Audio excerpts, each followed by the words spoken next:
नहीं यूज करनी पड़े, ताकि बहुत ज्यादा मोटिवेशन का प्रयोग नहीं करना पड़े, और जो सेल बिल्ड हो उससे जो उनके पे आउट बिल्ड हो वो हमारे बिजनेस सिस्टम में, अगर डिस्ट्रीब्यूशन सिस्टम को आप देखेंगे तो हम इस इंडस्ट्री में 3.5 साल में, 3 साल 8 महीने में वो पे आउट देने वाली कंपनी है जो किसी भी कंपनी ने पहले 6 साल में नहीं दिया जी। और आज मैं बात कर रहा हूँ ओके लाइफ केयर को, इंडिया की किसी भी कंपनी के पहले 6 साल वर्सेस हमारे 3.25 साल कंपेयर कर लीजिए, बोलता हूँ। तो मैं चाहता हूं मैं 2021 में ये बोलूं मार्च के अंदर कि भैया जो मर्जी इंडिया की कंपनी है डायरेक्ट सेलिंग 25 साल पुरानी कंपनी को आज 4 साल पुरानी कंपनी के साथ कंपेयर करें। इस मर्जी पैरामीटर पे कर लीजिए, आप वेयर हाउसेस पे कर लीजिए, आप प्रोडक्ट अवेलेबिलिटी पे कर लीजिए, आप प्राइस पे कर लीजिए, आप लुक और फील पे कर लीजिए, आप क्वालिटी पे कर लीजिए, आप अवेलेबिलिटी पे कर लीजिए, आप डीपीयूसी आरपीयूसी के पैटर्न पे कर लीजिए, आप पे आउट्स में कर लीजिए। तो मेरा टारगेट यह है कि मैं 2021 मार्च में ये कहना चाहता हूं कि जितनी भी कंपनियां इंडिया में 25 साल से काम कर रही हैं उनको सिर्फ एक लाइन कहना चाहता हूं कि भैया now we are ready, we took only 4 years to compete 25 years old company. तो ये एक बड़ा वो है, और इसमें सबसे बड़ा जो रोल प्ले करेगा वो करेगा लीडर्स का पे आउट। राइट। वो करेगा आपके वेयर हाउसेज, आपके प्रोडक्ट्स की अवेलेबिलिटी, आपका सप्लाई चैनल, आपकी सप्लाई चेन। तो हम दो ही चीजों पे इस वक्त सबसे ज्यादा काम कर रहे हैं। नंबर 1, हमारे लीडर्स के पे आउट कैसे ग्रो करें, और पिछले कुछ दिनों से जो सबसे बड़ा इन्वेस्टमेंट हम कर रहे हैं जिसका आपको मुझे लगता है अगस्त सितंबर में बहुत बड़ा आउटपुट और बहुत बड़ा रिजल्ट मिलने वाला है, वो है हमारी supply chain, product availability, warehouses. और मुझे नहीं लगता हम लोग अगस्त के बाद दुनिया में किसी को ये कहने का भी मौका देंगे कि इस कंपनी का कभी कोई प्रोडक्ट स्टॉक आउट हो जाता है या अवेलेबल नहीं होता है, या इस एरिया में इस कंपनी की प्रेजेंस नहीं है, या यहाँ डीपीयूसी नहीं है, या यहाँ आरपीयूसी नहीं है, या कंपनी का वेयर हाउस इस एरिया में नहीं है, या डिलीवरी में बहुत ज्यादा टाइम लगता है। ये सारे चैलेंजेस हम लोग अगस्त में इस लेवल पे ले आएंगे कि हम सीधे सीधे कम्पीट कर पाएंगे उन कंपनियों से जो इस इंडस्ट्री की सबसे बड़ी कंपनियां है, जो इस इंडस्ट्री की सबसे पुरानी कंपनी है, जो इस इंडस्ट्री की सबसे सक्सेसफुल कंपनी है। तो we are preparing ourselves to fight the most, you can say, अगर मैं अपने शब्दों को सही तरीके से बोलूं तो इस वक्त हम लोग तैयार हैं इंडिया की सबसे बेहतरीन कंपनी से फाइट करने के लिए, इंडिया के सबसे बेहतरीन कंपटीशन को फाइट करने के लिए। और अगस्त और सितंबर हमें जिस जगह पे लेके जाने वाला है, जिस मुकाम पे हमारे ई कॉमर्स वेबसाइट की बात करूं, या लॉजिस्टिक की, वेयर हाउसेज की, या जो नए फीचर्स नए प्रोडक्ट्स आने वाले हैं उनकी बात करूं, तो ये बहुत बड़ा चेंजिंग अगले 3 महीने जो है वो बहुत बड़े हैं। लोग जहां तक लोग आपकी एनर्जी देख के हमें लग रहा है कि ये हो जाएगा, क्योंकि आपने जो जब ये बोला कि ये करने जा रहे हैं वो हो गया है। और आपका जो अनुभव है चीजों को आकलन करने का या कैलकुलेट करने का, आई थिंक मैं मैक्सिमम टाइम देखता हूँ, सम टाइम तो आप जो हमारे टॉप अचीवर है उनको 1 महीने एडवांस में बता देते हो अगले महीने आपका चेक कितने जाने वाला है। तो हम मैंने इस बार भी पहले ही बोला था कि इस महीने हम 30% ग्रो करने वाले हैं। और कल रात में अखिलेश जी से बात हो रही थी तो अखिलेश जी बोले कि मुझे ये बताओ कि सर आपने मुझे 1 तारीख को ये बोल दिया था, 2 तारीख को ये बोल दिया था कि हम अगले महीने 30% ग्रो करने वाले हैं, और अभी तक जो मैं बिजनेस देख रहा हूँ मैं लगभग मेरे पुराने बिजनेस के करीब पहुंच चुका हूँ, और अभी बहुत टाइम बाकी है। मेजर बिजनेस क्लोजिंग डेज में आता है, अभी क्लोजिंग डेज में हम एंट्री करने वाले हैं 25 के बाद, लेकिन आज मुझे लग रहा है कि हम 30% से भी कहीं ऊपर चले जाएंगे। तो ऐसा कैसे? तो मैं उन्हें एक ही चीज कहता हूं कि आपने जो मूव किया है, आपने जो काम किया है, आपको ये पता है कि वो रिजल्ट कब देगा।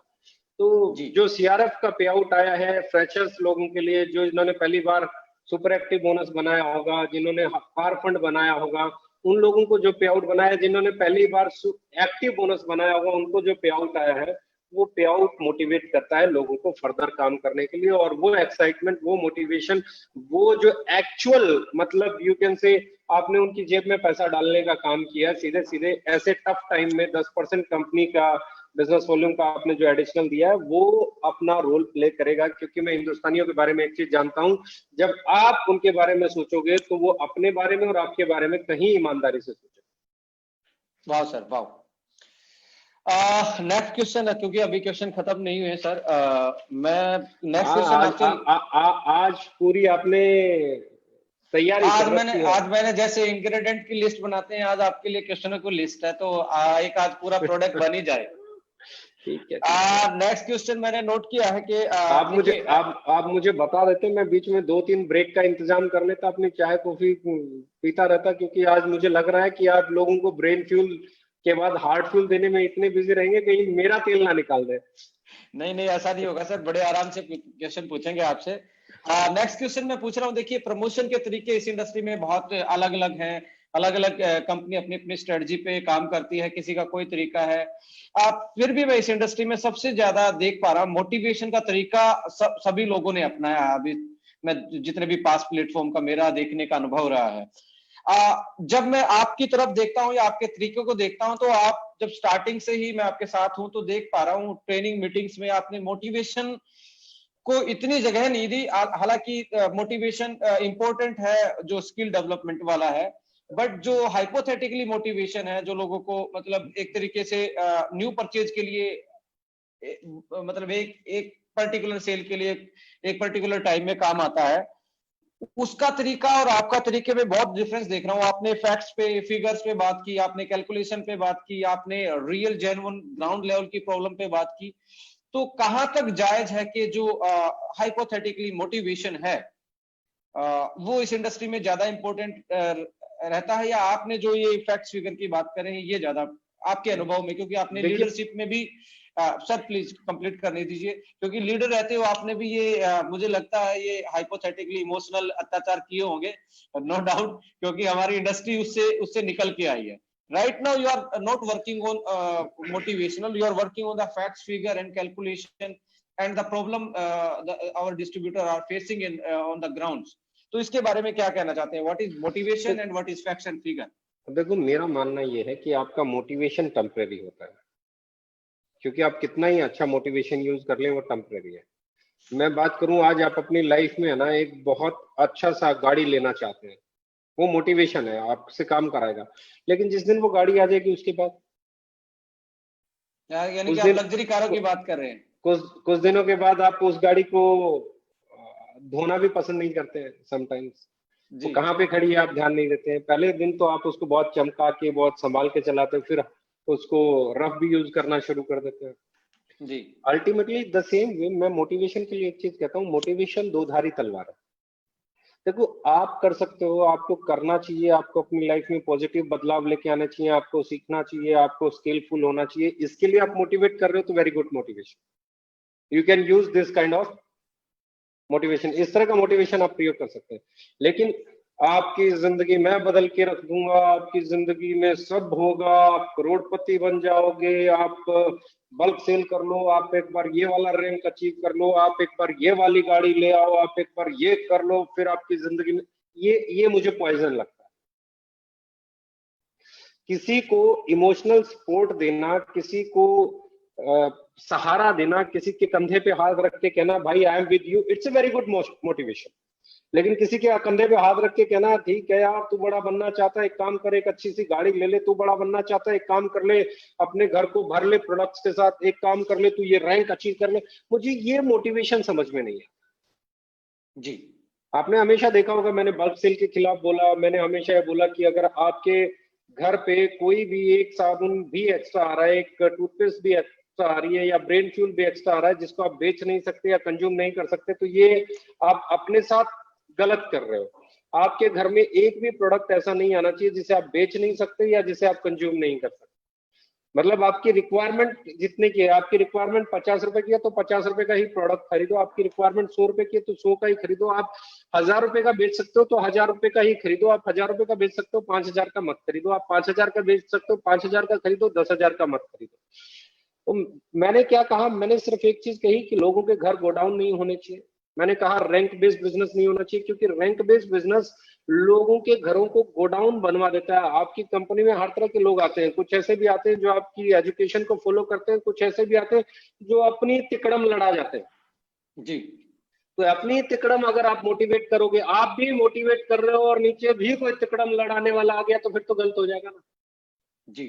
तो इसलिए जरूरी क्या है, आप एजुकेट करो, मोटिवेट नहीं करो। आप मोटिवेट करो उस समय जब कोई घर में कोई प्रॉब्लम है किसी के, जब किसी को जरूरत है, जब किसी को आपके सहारे की जरूरत है, जब कोई ये देखना चाहता है कि मेरे साथ कौन कौन खड़ा है, यू स्टैंड विद हिम और हर।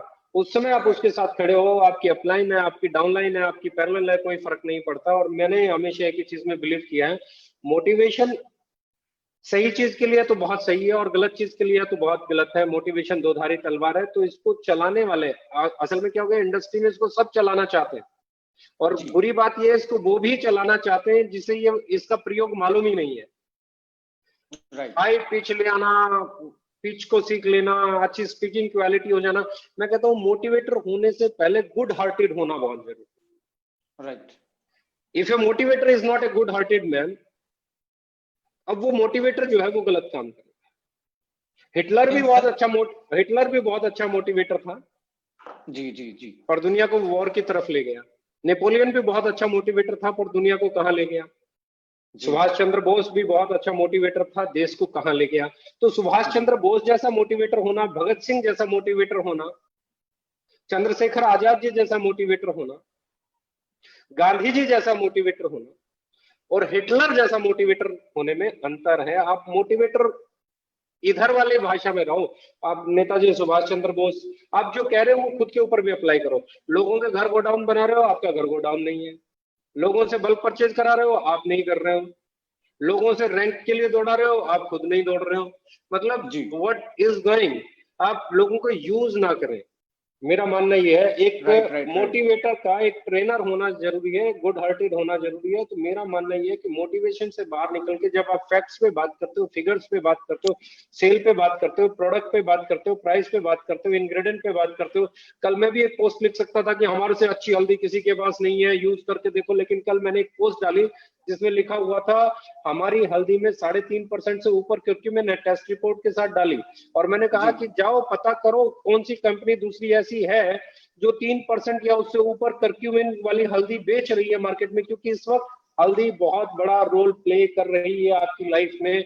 ऐसे हार्ड टाइम में, इस वायरस के टाइम में, इस पैंडेमिक में, इस इम्यूनिटी की इंपॉर्टेंस के दौर में आपकी हल्दी कैसी है, ये बहुत बड़ा इंपॉर्टेंट रोल प्ले कर रही है। लेकिन मैंने ये मोटिवेशन के साथ नहीं डाला, मैंने ये फैक्ट एंड फिगर्स के साथ डाला कि हमारा कुर्क्यूमिन कितना है। तो जो लोग हमें कॉपी करने की बात कर रहे हैं, जो लोग प्राइस पे बात कर रहे हैं, वो डालें उनकी हल्दी में कितना कुर्क्यूमिन है, उसकी रिपोर्ट डालें, अपने आप पता चल जाएगा किसकी हल्दी सस्ती है। Right right. तो हम इसी कंक्लूजन पे पहुंचे हैं कि मोटिवेशन स्किल डेवलपमेंट का हो, मोटिवेशन हो लोगों को अच्छा रास्ता दिखाने का, और मोटिवेशन ये ना हो कि अपने सेल्फिश के लिए हम किसी को यूज कर पाए उसको।